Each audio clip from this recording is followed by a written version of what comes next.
just had a great discussion on kind of new paradigms we're going under, business transition, new regulations in many places, forcing advisors to kind of not reinvent themselves, but play different roles and do some of the things they're used to doing in different ways. Your thoughts on just the discussion we had, and maybe some concerns about the changes that are taking place through regulation and how that may affect the general public and the clients who actually buy financial products. Mhm. I think the changes are positive. You mind? Oh, I can- I think the changes are positive that we're seeing. Change for human beings is not a natural comfort thing. So, anytime there's change introduced, our initial reaction, our guttural reaction is, no, I don't want any change. But when we stop and think about it, what we're really working toward is moving into a world of a true profession. We're an industry right now. We're relatively a young industry. In many countries, just a few decades old, if that.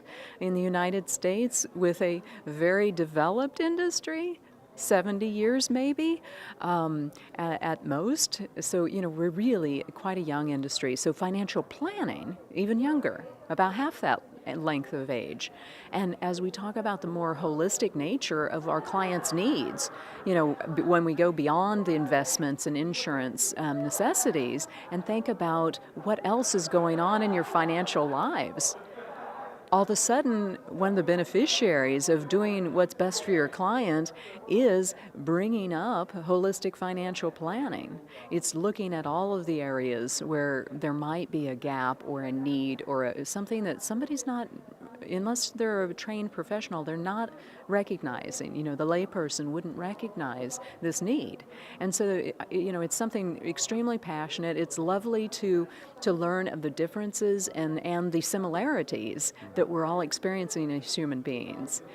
People are very similar, and culturally we have many differences, but some of the ingrained DNA in human beings is quite similar. We don't like change. We don't want to pay for anything we don't have to, and we do want to be treated fairly and respectfully.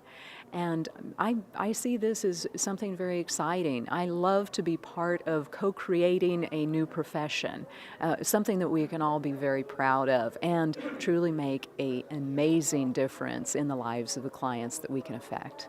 Great. And just a last question on a lot of some of the panelists suggest that there's the worry that they will simply go without advice maybe because as you suggest the change, we're not big fans of change as human beings. How do you get people to kind of get over not just the initial dislike of change but embracing the new system? In the United States, the loudest voices, in fact, the only voices I'm aware of, I'm sure there are a few lay people, the loudest voices against the change is the industry, the financial services industry. The status quo is very comfortable. It's very profitable. And so the industry itself, the large corporations, are the ones that are going to absorb the impact of these changes. The beneficiaries of the changes will be the individual advisors, the independent advisors, and the clients they serve. So, the change is there. I can't remember the details of your question if you have a follow-up.